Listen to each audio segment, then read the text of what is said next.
about this OKB-0 Emmerich was talking about. Its location and features match the citadel in the mountains northeast of the Soviet base camp. Built during the time of Alexander the Great, it was left in ruins following one of Genghis Khan's campaigns. Its occupants changed time and again due to war, and it was expanded on more than one occasion. Ultimately, it fell into the hands of the Soviet philosophers. The Soviet army was using it as the headquarters of its Afghan invasion force. But it would seem that Skullface's connections with the philosophers gave him license to develop Sahelanthropus there. And that's what Emmerich was doing at the place, before he got the axe. But OKB is a designation the Soviets use for weapon design bureaus. There's no way they'd have one of those in Afghanistan. And in principle, the numbers that follow OKB are always integers above 1. There is no 0. Perhaps this was a secret facility of the Soviet and Chinese philosophers dating back prior to World War II. Though it's more likely Skullface just picked a fake name that more or less fit the Soviets' pattern. He doesn't go there often, but he sure as hell won't miss this. They use the heliport on top of the tower for his visits. Start by heading for the heliport, then wait for your chance to make contact with Skullface. It seems Sahelanthropus' armor is made from depleted uranium. That offers some serious protection. The US military is planning on using it for its main battle tanks, too. Maybe that's where Emmerich got the technology. Uranium? They're using nuclear fuel for armor now? No. What they use for nuclear fuel is uranium-235, which is extracted from natural uranium. Depleted uranium is a byproduct of that process. Sort of like the leftovers, I guess. The garbage.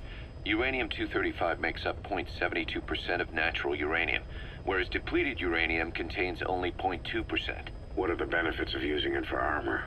It's a pretty short list. Uranium's a heavy metal, like lead, meaning it can hold a greater amount of kinetic energy. But it also boasts a hardness closer to tungsten. That makes it an ideal material to use for, say, armor-piercing ammunition penetrators. But it's not the best choice for armor.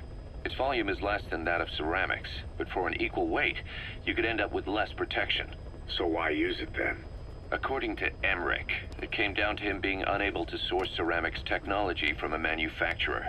Plus, given that it's an upright walking vehicle, he wanted to reduce the bulk of certain areas. Despite all that, depleted uranium still makes for some tough armor, and Emmerich says it's been proven in live fire tests. It stops most Soviet tank shells.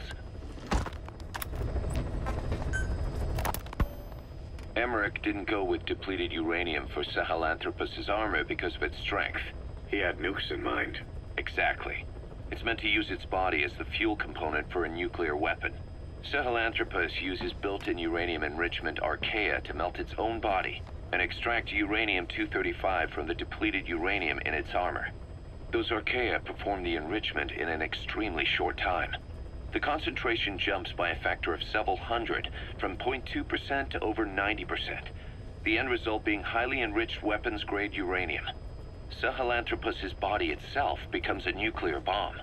Emmerich says if it were to self-destruct, the nuclear yield would be somewhere in the region of 15 kilotons. Since you need about 50 kilograms of highly enriched uranium to trigger a nuclear reaction, that would mean Sahelanthropus contains something like 23 tons of depleted uranium. That's not very much. No, it isn't. That's about what you'd expect to find in a main battle tank's armor. The point is, it can be transported anywhere, even use its conventional weaponry on the battlefield, and the international community will never suspect a thing. I just received word from the R&D team and the transport team out of Afghanistan. They finished installing Sahelanthropus on the base. It's ours now. All right. Don't let any of the staff touch that thing. Especially Emmerich. Of course. That guy's crush on Sahelanthropus is beyond a joke. Guess he really wants to see his tech stand on its own 2 legs this time. That's not gonna happen. I know it. So you've got no plans to make it operational again? Damn right. Boss, I want to hear it straight from you. Hear what? What the hell do you want with that thing? The drive is busted. It's not like it has a nuke on board. Even if the metallic archaea could turn it into a nuclear weapon, all it can do is self-destruct. Sahelanthropus just isn't a weapon anymore. It'll draw unwanted attention without even being a deterrent. I know. The weapon's development strut sank 2 feet under that thing's weight. That's 1 year's drop in a single night.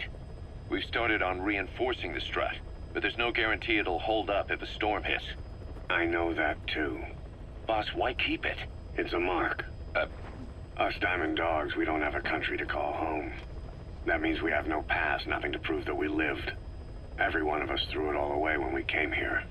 Sahelanthropus is a symbol to show that the likes of us brought at least one crisis to its end. A mark in history. So we can't just fade away. It's of no practical use to us. But we still need it. A symbol of what we've done. I'm glad I sounded you out on this. Snake, on behalf of all of us, I want to thank you. I don't need gratitude. I need security. Keep Emmerich away from that thing. Roger that.